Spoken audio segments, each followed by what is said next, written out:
Okay, greetings everyone. Thank you for joining us again with the all-female instructor panel. Today the sun's out in sunny Heidelberg and therefore we have the internet connection. Thank you Malcolm Turnbull for no internet connection when it's cloudy.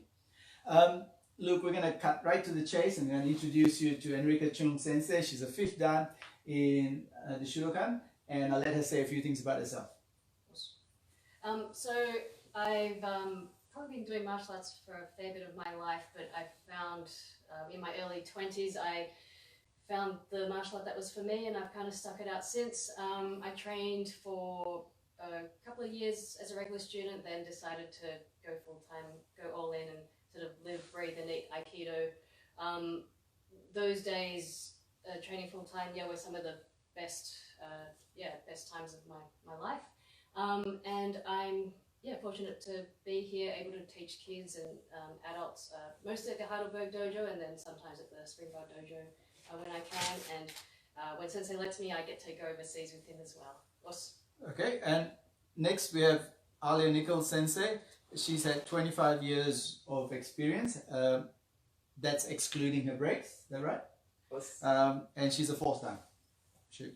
Yes. I started in one of the first children's classes, I think, when I was 6 years old with a bunch of my friends. And I did the children's classes for about 7 years, then moved into the adults classes, had a little break as a teenager.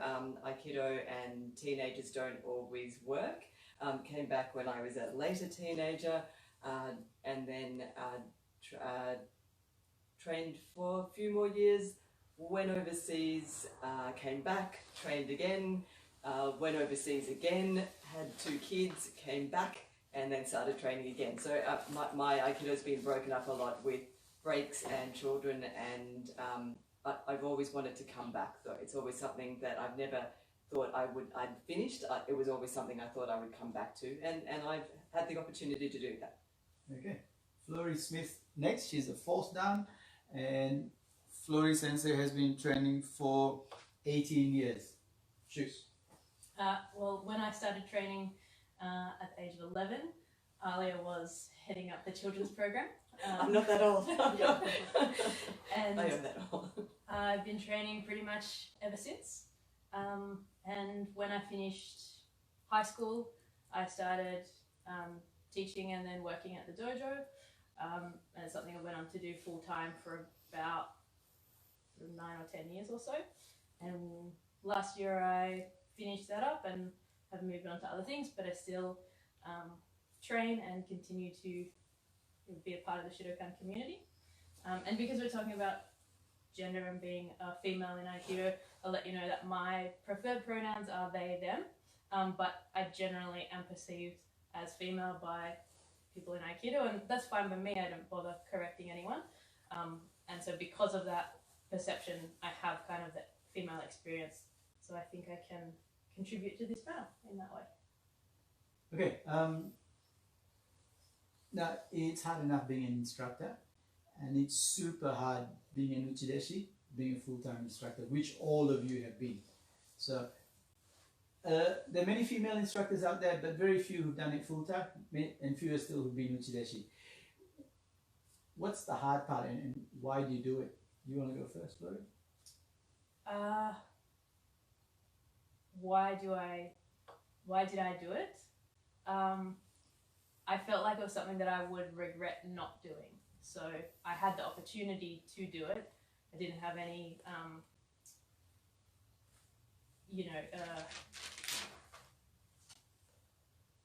what's the word? Like, I didn't have children that I needed to support or anything like that, so I could just... Thank God for that. Yeah, at that age. So I had the opportunity to do it, and I always felt that if I didn't do it full time, that I would probably regret not taking that opportunity.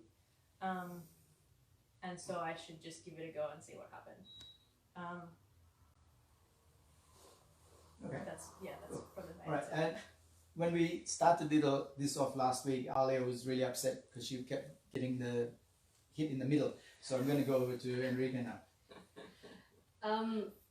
It was kind of the same for me as well as Fulori. I think at some point I just felt like, well, I wanted to go into it deeper, and it was a matter of, yeah, if I didn't do it, then I would regret it. I never set out with the intention of being an instructor. I just wanted to train, and I enjoyed training, and I wanted to push myself and also develop myself as a person as well. So the fact that I ended up being an instructor was hard for me, but I think helped me grow and again push myself even more. Okay. Alia. I've had the privilege of growing up around a lot of very, very strong women. My grandmother, my mother, my aunties, all the strong women who are my kind of extended aunties who were around when I was a kid. These were women who kind of made all things possible. I was never told that I wasn't allowed to do something as a girl, and I saw these women do amazing things, and so when it came to Aikido, it was never, like, maybe because I'm a bit like blur a lot of the time anyway, but it was never in my mind that it was something I couldn't do. So as a girl, as a woman, so I just did it because I enjoyed it. Okay, so we got lots of questions from a lot of female Aikidoka. Some of them don't want to be named, so I'm going to just say I'm not going to name everyone. I'm not going to name anyone. I'm just going to throw the questions. Usually I throw the names of the people who ask them, but this time around, I'm not going to, yeah? The elephant in the room, discrimination in martial arts. It's a male-dominated arena. What's been your feelings and your experience with discrimination?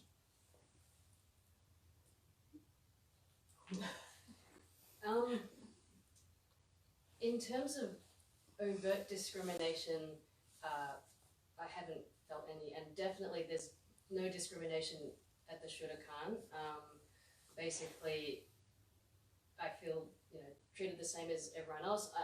I to be honest, when I step into the dojo, I don't think, yeah, I'm a woman doing Aikido. I'm just coming in to do Aikido.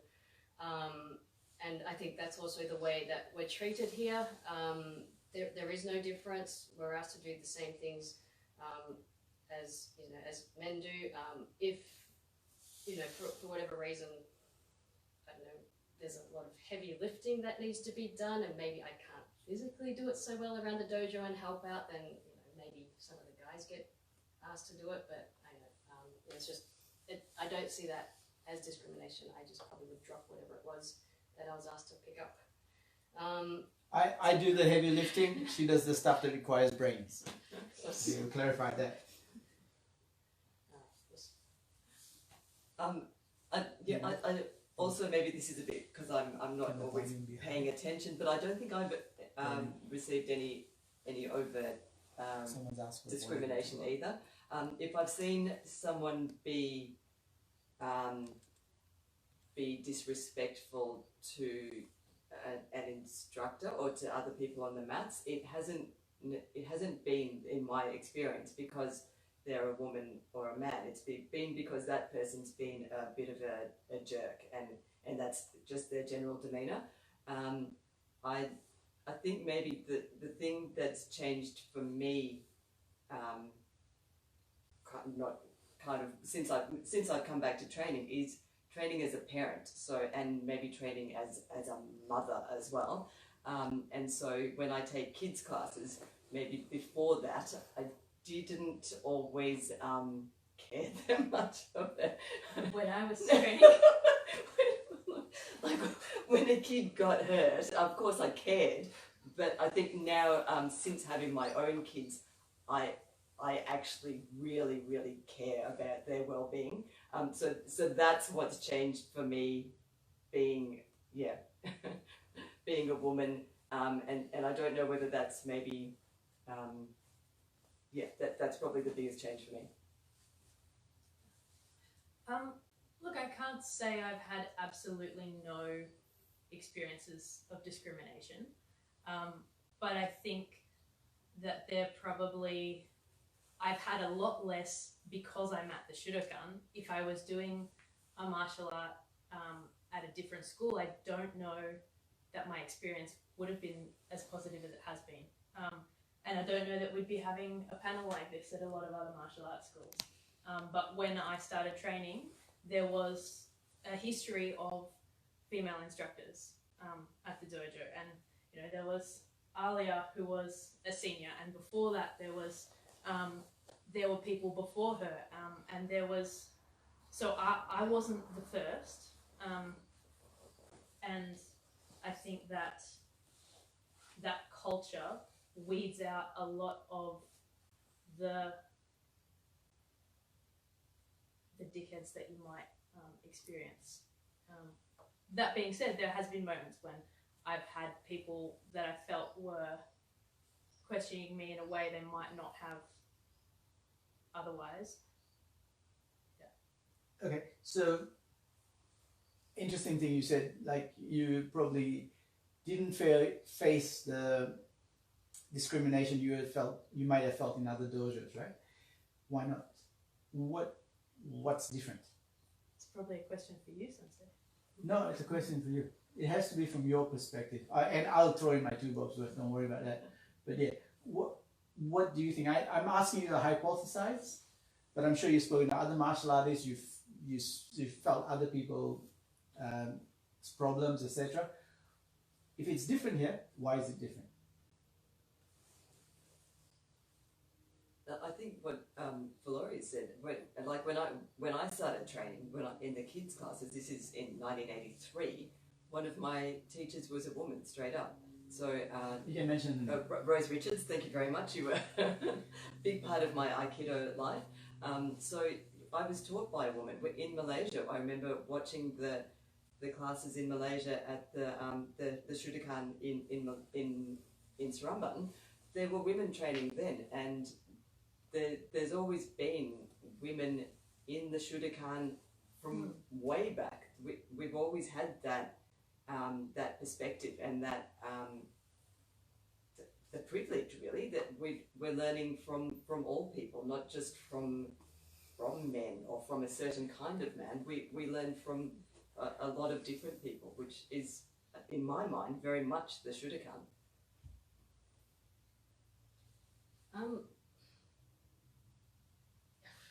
It's just the culture. Like, I think, as Laurie and Alia have said, that there have been so many women here, and it's been that such that everyone is treated equally. You just don't see any difference in treatment, and everyone mixes around with training. There is no segregation, you know. in the change room days. Yeah, I was going to say that too. So I think, yeah, it's just the culture, and then having that culture already there, that just continues on. And if anyone does come in who, you know, goes against that culture, they will probably just find that they don't fit in, and they'll move on. Okay. So did you? I think, like, I was just thinking as you were speaking about how, you know, there's always been women in the dojo, and I think Aikido particularly is often marketed in a way to women, and as something that, you know, you don't need strength to do. But I don't see in other dojos women instructors as much as I see in the Shudokan. You know, I don't see the progression of, I see women training often, but not the progression that I see of them that I see at the Shudokan. And I think it's partly to do with possibly the history and maybe your experiences, you know, as a smaller person, as a person of colour. I don't want to say that that's definitely what makes the Shudokan different, but maybe it's a little bit of chance as well. And it's just grown from there. Okay, my 2 bobs worth. 1, it's not chance. 2, no one, I'm going to call Enrica Sensei a liar here. No one here is treated equally. I've never in my life treated anyone equally. If anything, these people here have had a harder time than 90% of the Shudokan population, male, female, or anything in between. They've had a harder time because they've deserved a harder time. They deserved more opportunities. They've got more capabilities. They've got more determination. And hence, I've treated them differently. Full stop. So no one's treated equally. Everyone's treated differently, dependent on your ability, dependent on your passion, dependent on how much you want to put in. Okay? That's one thing. Next thing, and this is really, really close to my heart, in that if I have anything to do with the number of women, and for all intents and purposes, we have about more than 30% females in the teenage and adults classes. Not the junior classes, which is close to 50-50, maybe, but I like to play with figures too. So, but in the adults and teenagers, there's at least 30%, bare minimum, women. And that's a high percentage, but probably not high enough. And you guys can correct me if I'm wrong, yeah? So I think at least 30%. Yeah? Some classes you turn up and there'll be more women than men. And I don't raise my eyebrows at that. That's just, hey, yep, okay, let's do it. What we do here is not special. What we do here is the norm. If you have a dojo that has got less women, if you have a dojo that doesn't promote women and help them come through the ranks, then you're substandard. I've said it, you are substandard. This is the norm. We are not special, because the minute you think we are special, we've lost it. We've lost the fight against discrimination in all shapes and forms. We are not special. We are standard. You need to meet the normal. You need to come up and meet the norm. That's your challenge. Okay? I say that in all sincerity. Next thing, if I have had anything to do with non-discrimination or women having a bigger role here, is because if any male or female or person of color or whatever comes up to me with a problem, my first question is that your perception or is that the reality? If that's your perception, you go deal with it. You be a better person and deal with it. If that's the reality, then we'll both deal with it. That's been my motto. It's never been spoken out loud. They've never heard me voice it before, but that's my guiding line. So if you want to learn to run a better dojo, take those three things with you. Okay? All right. Sorry, venting there, but hey. Okay. Now, got a couple of questions here, right? It's all over the place. Lots of questions. How do you deal with a belligerent adult, some adult men, specifically someone who refuses to take your uke, teaches other students in your class, talks over the top of you when correcting them? How would you deal with someone like that? I would definitely pull them up on it. I would talk to them about it, and it's the culture of the dojo where there are certain rules or etiquette that we follow here, at least, where you don't talk while the teacher's talking. So yeah, I would talk to them about it, and if they can't change, then I'd probably ask them to leave, or I'll escalate it to you probably. But if you weren't here, then I might have to ask them to leave, or just have a break and come back if they think they can fit in. Alia? In the middle again. Yeah, very, very much. It's the Aikido isn't for everyone, and the Shudokan isn't for everyone. And if you can't follow the etiquette on the mats, which is listening to an instructor and following what an instructor says, then maybe that person needs to think about whether they want to train here. Those rules aren't just for men or women or children or tall people or short people. They're for everyone. They are the rules, and yeah, if you can't follow them, then why would you even want to be training? Yeah, I'm possibly a little bit more hot-headed than you two. No, really?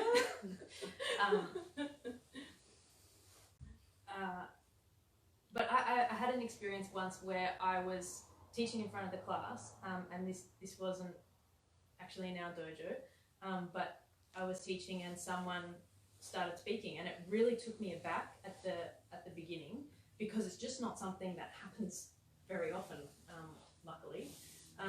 But so I stopped speaking, and then they kept speaking, and then I realized that because I'd stopped speaking, I'd given them space to take over. And then, the teaching went on, and then it happened again, and this time I didn't stop speaking. I continued speaking, I raised my voice, and I said, "I'm sorry, I'm still speaking," and continued with what I was saying. So in that way, I didn't give them the space and the opportunity to do what was inappropriate, and it made them feel quite uncomfortable, I think. And everyone looked at them like they were doing something inappropriate, which they were, but if I had stopped speaking, I think it wouldn't have pointed out the issue and pointed it out to them, because I think often people maybe don't realise what they're doing. They're not doing it maliciously sometimes. They just want to have a conversation with you about what they think about the technique, and really I don't care. But they don't realise they're being inappropriate. You got to point it out to people. Okay, my turn. So if someone refuses to take uke, they teach other students in your class, they talk over the top of you while you're correcting them, I would say, tell them in no uncertain terms to fuck off. And if you think I'm being rude, and if you think I'm being disrespectful by saying that in a dogi and with a beer, then there's no further height of disrespect to the dojo than to treat a teacher like that. And if you put up with it, you deserve what you get. Take it to your senior teacher, but have the guts, I was going to say balls, but have the guts to just stand up and put that person in their place. Whether you do it physically, verbally, emotionally, put them in their place and tell them, this is your mat. And sorry, if you can't do that, maybe you shouldn't be teaching. I know it's harsh, but hey, it's a martial art. And if your teacher says, you take a class, you know what? They're putting their name to you. They're putting their dojo name to you. So live up to it. It's a big deal. Honor it. Live up to it. They're saying you're good enough to teach. Go out there and do it. And if someone doesn't do what you say, you tell them to fuck off. Don't worry about it. They got a problem, come and see me. But seriously, live up to the standards that your teachers put into you. Live up to the trust that your teachers put into you. And I'm not talking male, female, or whatever. I started teaching when I was 18, and I was hopeless. Right? These guys at 4th dan, 5th dan, they were better than me at that level, much better. Both as teachers, as technicians, whatever. I was just stupid. I didn't know when to give up. So be a bit stupid, don't give up, and tell people where to go when they need to be told. Okay, sorry, I'm on fire today, folks.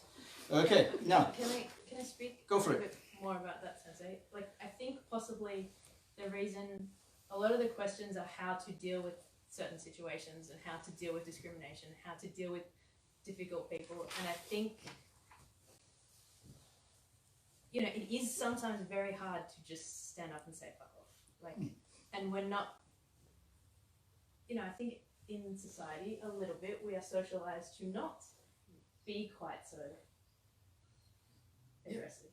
Fulori, you've told me to fuck off without saying those words. So, you're intelligent enough to be able to figure out other ways to get the message across. And that's what it takes to be an instructor. You got different tools in there. If you're teaching ikazo and you can't put someone down because they're big and strong, change the technique.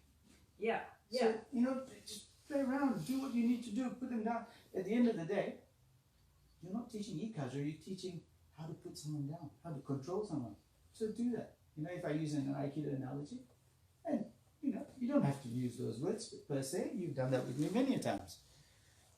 We move on? Yeah. Okay, sorry. Now, which leads me to a really, really interesting question, because Fulori brought that up. this is from someone from this dojo.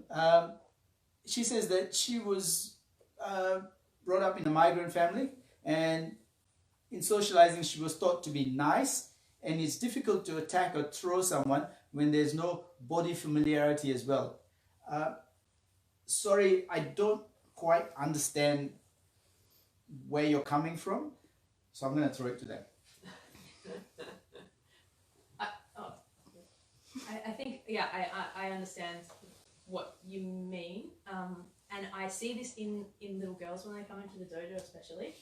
We do a lot of grappling in the kids' classes, and boys come in and they're not afraid by that. They're just like, oh, cool, wrestling.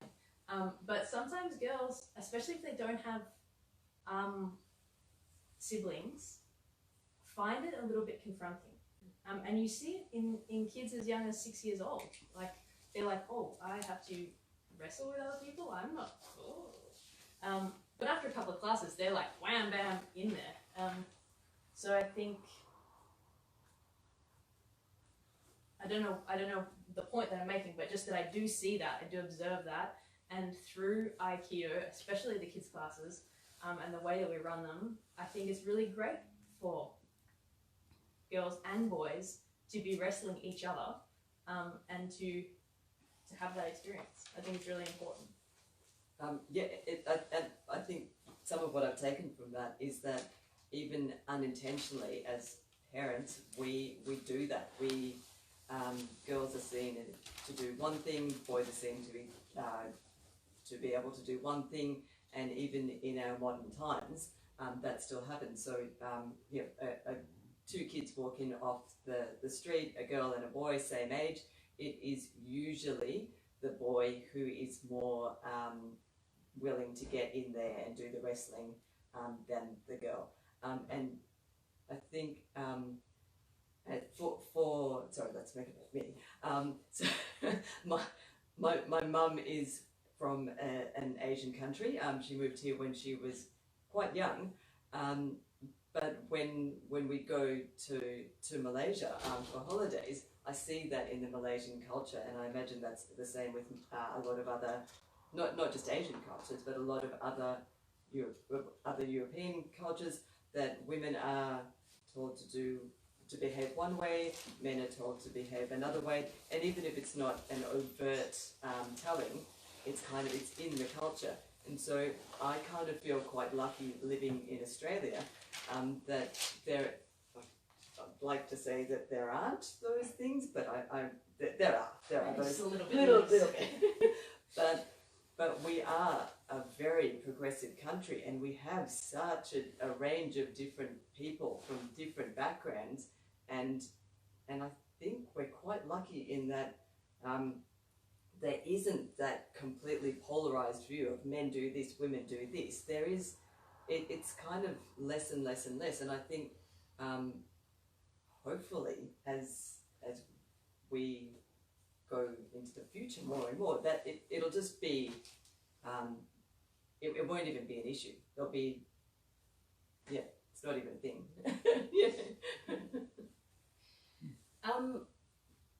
So I think a lot of women or girls are socialized to be nice. I think I'm naturally nice, but no. But so I actually don't know whether I am actually nice, or I have just been socialized to be nice, or I'm just trying to please people.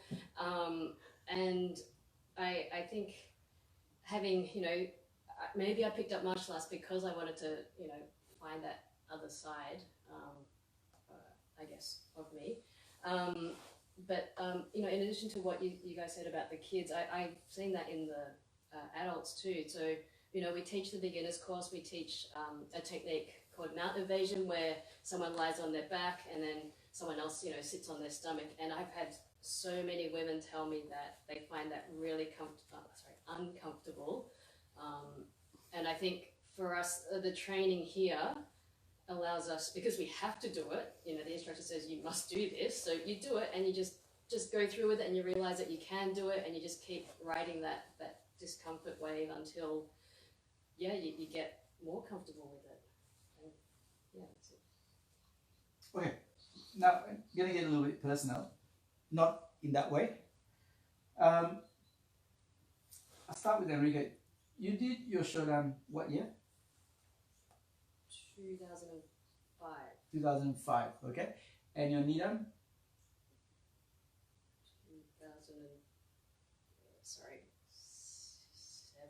7, okay. So your Yondan and Godan was with Inoue Sensei, yes? Yes. Okay, people, when Enrica went to do her Yondan, she was about 6 months short of 4 years between Sandan and Yondan. Inoue Sensei looked at the papers. He asked me for the papers. He looked at them and he said, she is not, the time's not full yet. And I said, yes, Sensei, but you're here and I want you to test her. She's my Uchideshi.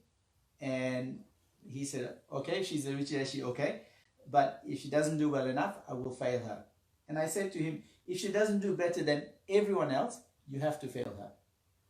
After the test, he said, no problem. Enrica also did her Godan under Inoue Sensei. Probably one of the last people he tested. That was in April of 2017, maybe? Something like that, so a year's getaway. And then he passed away later in the year. What was your experience being tested under him? Or what was the feeling? Or training, testing, whatever? I guess the training just meant that, well, I mean, you take every test seriously, but I guess knowing that, you were going to be tested by the person who had, put together the Kihon Doso and played such a, key role in the Yoshinkan Aikido world, you just had to train hard. So that was a given. And on the day, it was very, I don't know, it wasn't solemn. It was special, but it was really nerve-wracking. I don't know how to describe it, but it had a different feel to it. It was a bit more, it wasn't like so I'm going to use the word church, but it wasn't like a church. It had that sort of special feeling. Not that I've been to church. No, exactly. I was going to say that. Yeah. Fulori, you're next. You did your Yondan under Inoue Sensei in April 2017. Your Sandan was with me? Okay. And when did you do your Shodan? What age? 16? 17. 17, okay. Every grading is different, yeah? Which was the most difficult? And why? They were all difficult. They were all difficult because I was, it always felt out of my reach. But I think probably my most recent test was the most difficult because I put the most pressure on myself. Not Mandy? Putting pressure on you? No, I didn't use her, it's okay, for that reason. But because I had been an instructor for so long, and Inoue Sensei was coming, but it was more about, Inoue Sensei being there was more pressure, but it was more about testing in front of people that I considered my students, and being an instructor in the dojo. That made me really, like I had a plan for my training. I did stuff outside the dojo. I knew what I wanted from my technique, which I had never really done before. I just pushed myself and trained and let the teacher push me. So that probably that one. All right. Alia, stand up a second. Just show me the name on your belt, on your gi, sorry. So the name on that gi says Yagi. Many people in the Yoshinkan don't know that name. He was Shuseki Shihan, which is the Shihan in charge of the technique in the organization. He was Shuseki Shihan after Inoue Sensei and Kushida Sensei. Inoue Sensei went to the police, Kushida Sensei went to North America, and Yagi Sensei took over. Then he left, and then Takeno Sensei took over. So Alia was tested in Malaysia when she went on holiday, and she tested for Shodan, and Yagi Sensei gave her a Nidan. And sorry, I better backtrack a little bit in case you don't know. Alia is my niece. She's my sister's daughter, and she's the third generation of Aikidoka in our family. So first generation being my uncle, second generation being me, third being Alia and my nephew Luke, and fourth generation being Alia's two sons. So there's a bit of weight to carry there. She was tested under Yagi Sensei. My sister said to Yagi Sensei, my brother will not accept it, and he said, tell your brother she was worth it. So Alia came back and said, I'm not happy with this. What do I do? I said, he gave you a second dan, and he was a sixth dan when I was a white belt, so I can't overrule him, but your next test will be for Nidan. And she was cool with that. And she did her Nidan test alongside Faith. Faith was going for a Sandan. Alia was going for her Nidan in 1997, which is amazing because I don't even remember my own daughter's birthdays.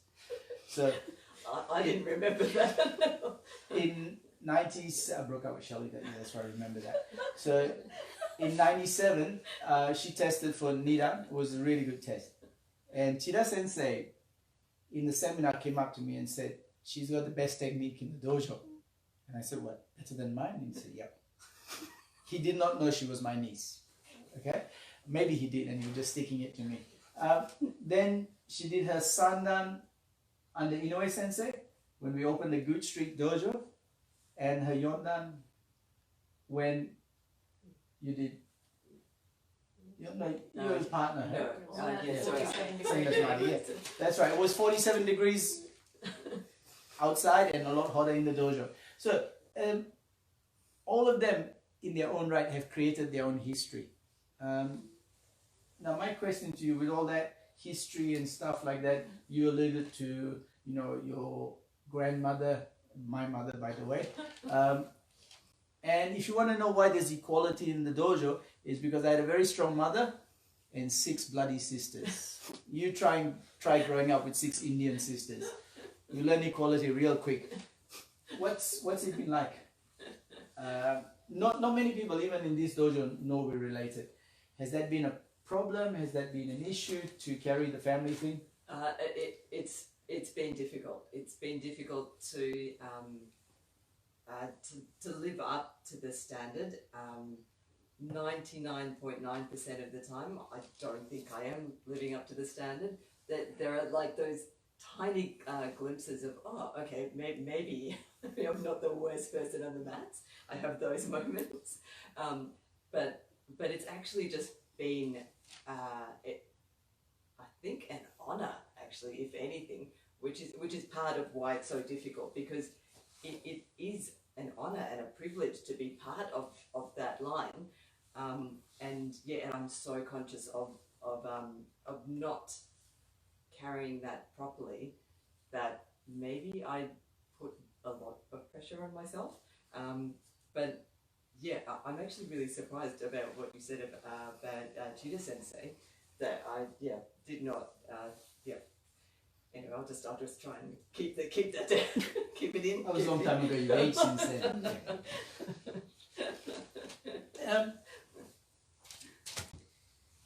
So all 3 of you teach kids, right? We're going to move on, change gears, as they say in this day and age. All 3 of you teach children. What's the point of teaching kids Aikido? Is there a value to the dojo? Yes, it brings income, which is important, very important. But what's the point of teaching kids? What are you hoping to impart? Well, I can speak from why I bring my kids here, because it's part of something that, well, there are lots of reasons. It's the physical coordination. Some kids are just naturally coordinated. I was not. But some kids, they step on the mats, they do a roll instantly, they can do a back fall, stand up perfectly. So you get those kids, you get the other kids, and I was definitely one of those. I was 13 when I learned how to roll on my left side.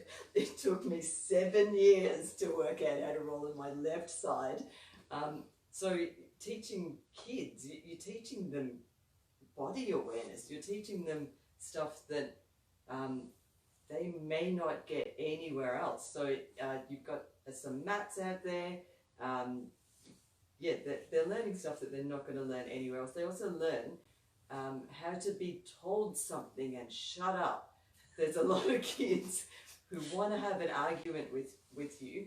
I have sometimes I really hope none of them are watching, but sometimes my kids' friends come over and I'll ask them not to do something and they'll answer back to me, and that annoys me. But on the mats, the kids can't do that, and I think that's a very, very valuable lesson for kids, especially in this day and age where kids are told that maybe they have more rights than they actually do. to actually have someone say to them, no, you can't speak now, just do what I say. So I think that's a very important thing about teaching kids and why they should come here. Darren Friend will be very proud you said that. Laurie? I think there's two reasons I teach children. One is I started when I was about 11. Just go straight through. And I know the value Aikido added to my life and what I got out of it. So I feel like it's maybe giving back a little bit. Yeah, so I do it for that reason. But also I think it's really good for women to be teaching boys martial arts. And I think, you know, we teach in boys' schools a lot, and I think that's probably more valuable in terms of, you know, like when we do women's self-defense courses, I think us going into boys' schools and teaching boys self-defense is probably more important than us teaching girls self-defense, because it just breaks down barriers and like, you know, preformed ideas about gender stereotypes, I think. And, you know, by the end of a 4-week or 6-week or 8-week course,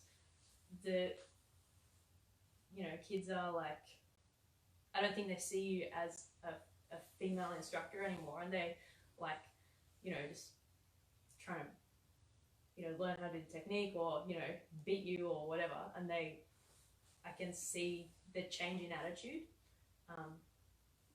And for some reason, for me, I think that's probably a more powerful experience for them than I think. Yeah, I think that's important, if that makes sense. Yeah. Why I think it's good to teach kids Aikido.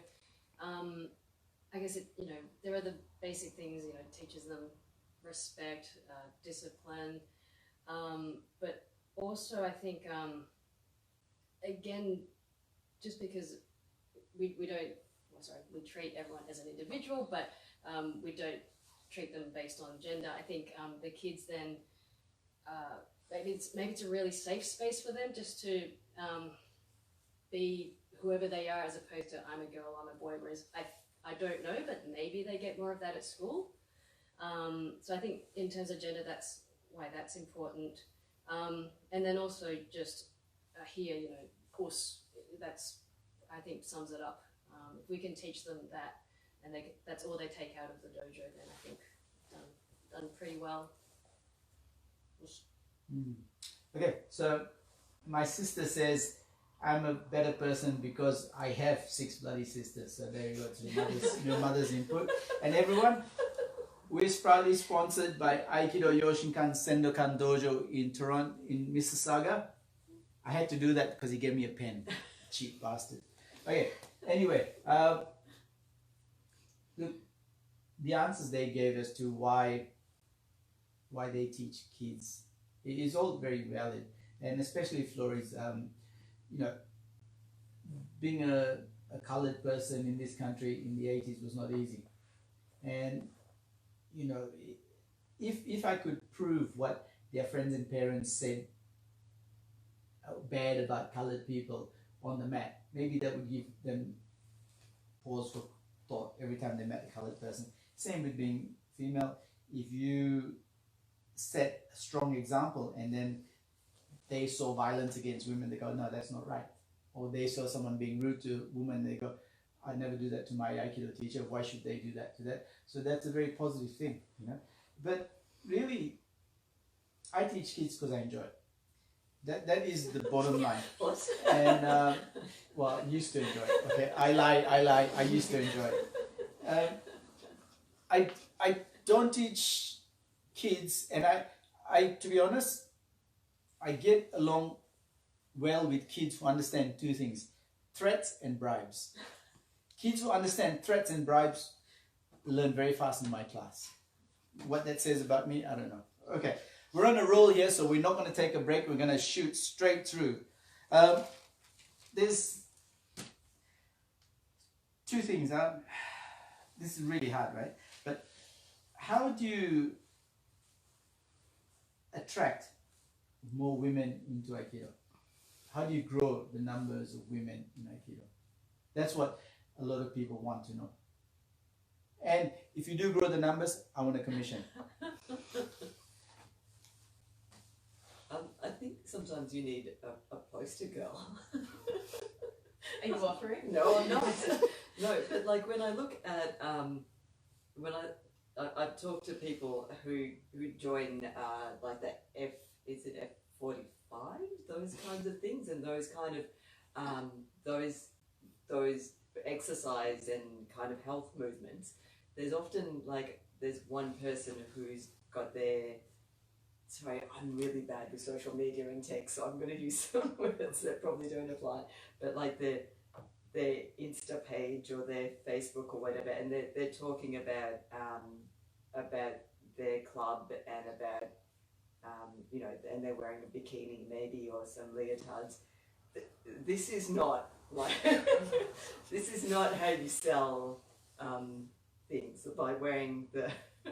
We're kind of we don't sell it well enough in a way, but by doing that. So yes, if we sold, you know, then we'd probably sell out, you know. Like, well, exactly, yeah. really So that's in that way, yeah. That's not what we're about by doing that. Not selling out. I want to sell out. Yeah. No. Why not what we're about? I think, you know, with the current women or people who've even done Aikido with us, you know, who are women, I think just them talking about it to other people, or other people just seeing the changes that you know, they've seen in their friends who've been doing Aikido, and go, oh, what's going on? I think that's a good way in terms of, you know, marketing and advertising. We can, you know, put more women on our website and whatnot. That helps, I guess. But yeah, I don't want to sell out, because I think Fulori and I went to a martial arts school once. It was an open day, and we were greeted by, you know, pretty looking women. Like, and they were the people who were showing you around the dojo. I don't know. Full makeup, full Yeah. nails. I don't know if a woman going into a place like that would identify with that and then want to join up. I didn't identify with it, but maybe other women do. So, Hold on, guys. yeah. The question was what to do, what not, Oh. not what not to do, So that's all right. So all I which have is equally important, actually. But yeah. So all I have is, I think just keep spreading the word and live Aikido, and you be the representative. I guess more than what we have currently now at the Shudokan, I don't know, and if I did, I would be doing it. But, you know, if we're talking about a different school, like not the Shudokan, I think it's about the culture that you build. And, you know, marketing is part of your culture, so do you have women on your marketing stuff? But also, you know, do women feel safe when they walk in? Do they feel comfortable? And I think because we're here just being ourselves and training hard, and, you know, women who walk in here see that, and I think that is a good thing, and that contributes to the culture. So I think you have to start with the culture and change the culture in your dojo, which is not necessarily an easy thing to do. Okay. Don't, for fuck's sake, don't put the women's change room in the janitor's closet. Don't do that. For a start, give men and women decent change rooms. Decent. As soon as women have to change in the bloody toilets or in the janitor's closet, that's strike one. Okay? Definitely. Take it from there and everything else is a plus. Next, I got nothing against women with makeup, long hair, beautiful, whatever, you know, poster girls or whatever you want. But don't have a woman go like this. Okay, the body language is all wrong. It's wrong. If you're going to do it, put a woman out there who's strong, who conveys what your art is. If you are doing this, then it's a wank. It's not a martial art, it's a wank. Like I said, I'm on bloody fire today, right? So, look, you know, do it. Do what you want, but do it the right way. I saw a picture recently and I thought, seriously, good-looking woman, body position all wrong, hair beautifully done. And if that was a photo shoot for an ad, fine. But and then you take that and use it as an ad for your dojo, sorry, you don't deserve to run a dojo. You need to portray not the good-looking woman. You need to portray the good or strong woman reflecting your art form. That's what you need to do. And don't let them change in the janitor's closet, please. Okay, all right. Cool, now. Okay, this is from She Who Must Be Obeyed. She wants to know why there aren't more women running dojos. Is there like a glass ceiling there? I don't go run your own dojo. I need you here. So you don't answer that one. But why aren't there more women? Is there a glass ceiling? Is there? I think sometimes from the literature that I've seen, this is a conversation that I had recently, the literature that I've seen where women run their own dojos, there is a focus on women in the dojo. So whether it be whatever style it is, women in Aikido, and then it becomes, the focus is on not on the art anymore, as you were saying. Like if you have if the promo photo for your dojo is a woman with doing a technique badly, but in the photo they're representing women, then that's not right. And I think sometimes, unfortunately, if a woman runs the dojo, the focus becomes on women going to that dojo and not necessarily about the art anymore. And I say this without ever having been to a dojo run exclusively by a woman. We know who you're talking about now. Enrica. What did you Never mind. But yes, I think, but this was probably a long time ago. So yeah, not everyone would know that reference. John Marshall will. Thank you, John. This is for you. But I have also seen, I have books that I laugh at as well, and that I've, about women in a martial art, and not talking about the art anymore, but talking about how difficult it has been for them to be in that style or in that art, and that for me doesn't make sense. I want to do a martial art because I enjoy that martial art, not because other women are doing it. Sorry? I guess it's also a numbers game too. Like, you know, if we're a martial arts dojo with a high percentage of women and we've got 30% on the mats, and then, you know, what percentage of people then go on to open a dojo? Is it, you know, then No, no, but is there glass ceiling? Is there something that's stopping that? Why aren't there? Well, I think because there are not as many women instructors, and so then you've got less people to go out and open, less women to go out and open dojos, but also I don't think it's as commercially viable, because the kind of a lot of people that want to come and train in a martial art are guys who want to learn to fight, and I think the perception is that you can't necessarily learn that. I don't think that's true, but I think that contributes to the perception. So why are you opening a dojo?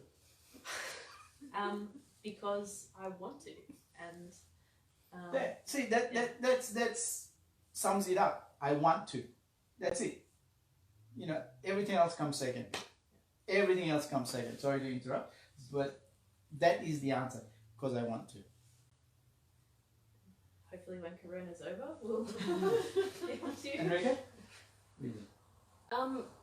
Look, I guess I don't think there is a glass ceiling as such. It's probably something that's self-imposed, and it's about whether an instructor, whether male or female, feel confident enough to go out there and do their own thing.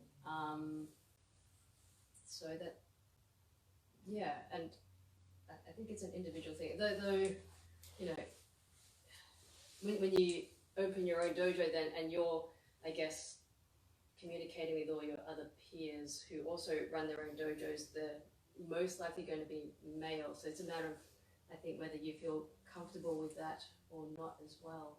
I mean, not that you opening a dojo is affected by them, but that's maybe the playground you'll be in for a bit as well. Okay, look, just listening out to Mike's girlfriend, Kylie Baker out there. She's about this tall with heels, right? She teaches Kyokushin Karate. She's nasty. Sorry, Kylie. But she's a very successful instructor. She's got her own dojo. She runs it. She has 3 kids, single mum. The works. You know, she's doing it. And if you ask her, she's struggling. But if you try and pin her down to why she's doing it, it's because I want to. And it's the same with her teacher, George Kolovos. It's the same with me. It's the same with anyone I ask of value. When you push them, the final answer, or the first answer, is because I want to. There's no other question after that. So if you want to, get out there and do it. The problem is, in the traditional martial arts, and when I say traditional, I don't mean Aikido, Karate, but I mean in the traditional way of teaching, you always thought you're not good enough. You always thought you're no good. So people coming out of the Yoshinkan Hombu Dojo, I don't want to name names, but people who are really good came out of there thinking they were no good. And they wouldn't go and start a dojo. Whereas people who came out of other Aikido schools or more modern approach to martial arts, who had their ego stroked, came out thinking, I'm good, and they went out and opened dojos. So you got really, really good 4th and 5th dance thinking, I'm not good enough because I'm comparing myself to my teacher, not opening dojos, and you got people who are 1st and 2nd dance who are crap because their egos were stroked thinking, I'm good, going out and opening dojos. So, you know, the bottom line is, if you want to, put everything else aside and just go do it. Just go do it. By the way, John Marshall says got it. Okay. I also realised how incredibly prejudiced that sounded. That I said I wouldn't join a run by women. There are no female dojos because people like me. Okay, people. Look, we usually have a break, but because you know all 3 of my guests have got a lot of staying power, we went push through the hour. Now we're going to finish off with the usual. Is there an exercise or is there some advice that you want to give people in these times of the COVID virus? You know, that's repeating myself. With COVID-19, is there something you want to say to people about to keep their spirits up, or an exercise they can do? You can push the coffee table aside and go for it. But your thing for them in this time. Go, Enrica, you're up. I don't have an exercise. I'm probably going to ask people to have a, if you're missing Aikido, try and, you know, figure out why you do it, and then use that to, you know, when the dojo reopens, to, you know, really push yourself in your training and keep your motivation up. And I guess even though we're not training now, it's like, if you can figure out your, you know, why you do it, then maybe you can find a way to, you know, watch Sensei's classes and practice what he teaches every Wednesday, so you can continue to keep getting better and grow. Rob Rosa, I think Enrica Sensei just said you need to lose weight when you come back. Sorry, Enrica, I'll you can go next. The exercise that I've been doing in the kids online classes is a lot about just core strength. Way too much information, but after children, you kind of lose some of that. So that's since I've had kids, that's been a really big focus for me. And I reckon since none of us are really doing Aikido anymore, that we're going to lose it just like that. So as much as you can, those core strength exercises where you might just be holding plank or holding what's called the dish position, where you're on your back, legs slightly raised, arms slightly above your head, just to really work on the core strength, which will then help when you come back to the dojo with your kemi, with your posture, and make that easier to come back to classes. Yeah, I guess just stay active, which I'm really struggling with because I don't like exercise. Aikido is the only exercise that I actually enjoy doing, and so much of my enjoyment of it is being with other people. And exercise is really important for my mental health, so I'm really struggling at the moment.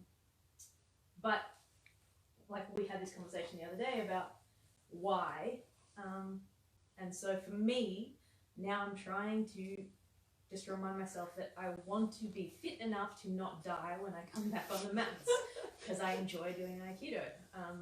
So I'm just, you know, I do the basic movements once or twice a week, and it's not fun, but it's better than nothing. And I walk my dog and I jog a bit, and I just try and remember the good times. Okay, people, before we sign off, a couple of things. Now, the one thing you need to do to succeed in this dojo is to have my respect. You can be as good as you want, you can go up to whatever grade you want, but you cannot succeed in this dojo if you do not have my respect. Now, my respect can be bought. If you want to give me some money, no problem, right? But nearly everyone who has gotten anywhere in the Shudokan has earned my respect with blood, sweat, and tears. And these three have. So have a lot of others, and gender's never come into it. Never, not once have any of them have any of them said no when I've said, can you be my uke? And when I'm going to do a demonstration, you are lucky if you know it on the day. It's usually half an hour before or just as I walk up. And all of them have said, yeah, boss, that's it. And all of them have been hurt at one point or another. The thing is, you have to understand, if you do a demonstration with me, you do not ask, what are we doing? Because I haven't got a clue. So we do some sword kata, and it goes to number 15. And in Indonesia, Fulori said to me, don't say 17, don't say 17. And I said, I never say 17. She goes, yes, you do. Please don't say 17. Please don't say 17. We get up there and I say 17. And she just comes flying at me. She also fell off that stage in that demonstration, got up and kept going. Enrica Sensei, I threw her in Malaysia once, and the whole audience gasped because she fell on her head and her whole body was folded over her neck. And I gasped too, but no one saw it. And she just stood up and kept going. Didn't blink an eyelid. Alia has done the same. She was my uke at my uncle's 50th anniversary demonstration. The mats were that thin, they were straight on marble, and it was hard. In demonstrations, I don't know what I'm doing, and when I do stuff, I don't do it softly. So you want to advance yourself in the Shudokan. 1, don't say no. 2, earn my respect. Okay, thank you very much, everyone. It's been a pleasure. Thank you. Thank you.